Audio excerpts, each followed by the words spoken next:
sitting and pelvic floor tightness, because what we do every day can be more impactful into our pelvic floor than doing 5 minutes of meditation or 5 minutes of a stretch sequence.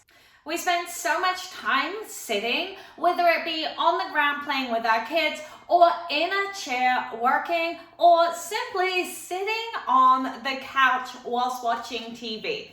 So today I want to talk to you about how you sit during the day and how that impacts into the pelvic floor and what you can do in order to help your pelvic floor. Because 10 minutes of a pelvic floor movement or workouts isn't going to counter what we do for the majority of the day. Alrighty, so sitting, what are we looking out for? What we want to make sure is that we're not tightening into the inner thigh and the front of the hip. So what does that mean?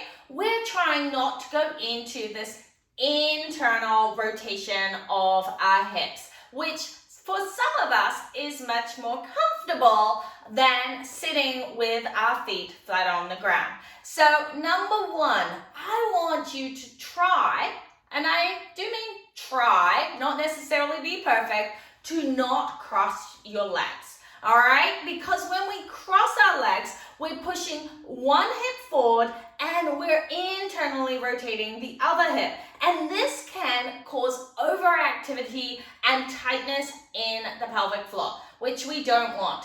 If you find it really hard to get out of the habit of crossing your legs like this, start by trying to cross at the ankles. This will naturally allow your knees to open out and relax into the inner thighs and open into the hips and allow that pelvic floor to relax a little bit more.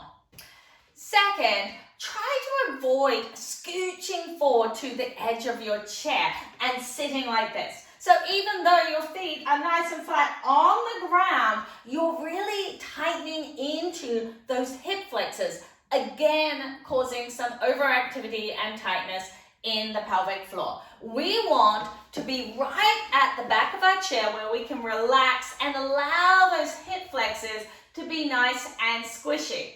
Now, if you're short like me, that may mean that your feet don't go on the ground, and then you have a tendency to hook your feet around something, which will drop those knees in, or maybe you'll kind of like sit like this or something else. So if you're a little vertically challenged, grab some yoga blocks or something, books, to put under your feet so that you can set yourself up right at the back of the chair, allow those hip flexors to be nice and squishy, everything to feel really good, and you're in that nice neutral position, which is ideal for our pelvic health.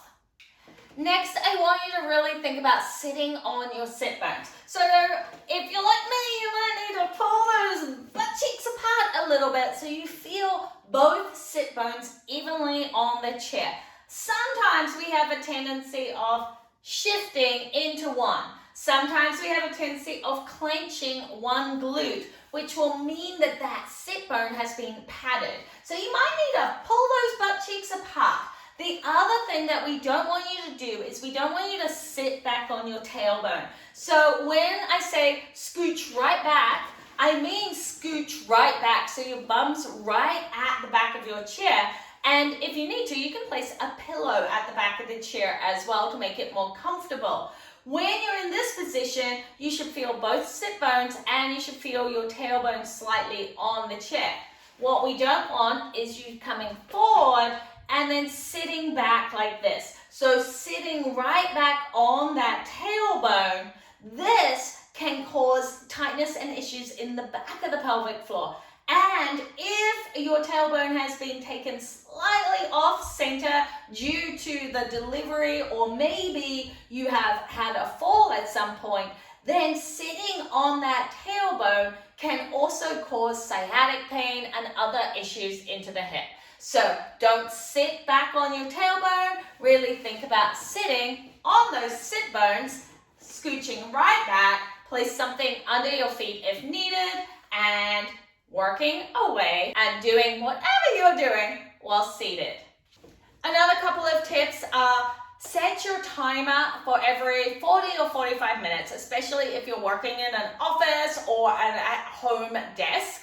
What that will allow you to do is stand up, take some movement, because the best thing you can do for your pelvic floor is to move. So just take 2 minutes. Stand up, step sideways, do some diagonal lunges, maybe a couple of hip hinges, do a little thoracic rotation, take a nice relaxing inhale, and then come back and set yourself up for success again.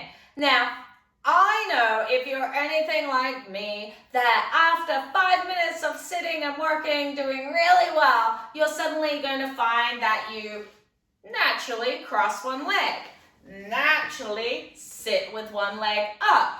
You're just going to move into that position that feels comfortable. See if you can take note, switch out. Remember, you don't need to be perfect all the time, but the key is to move. Just as you notice some of those daily habits that you have, try to correct them. Try to come back to neutral. It will really help with the pelvic floor. You'll be surprised at how fast your pelvic floor responds to you fixing some of those positions that causes overactivity.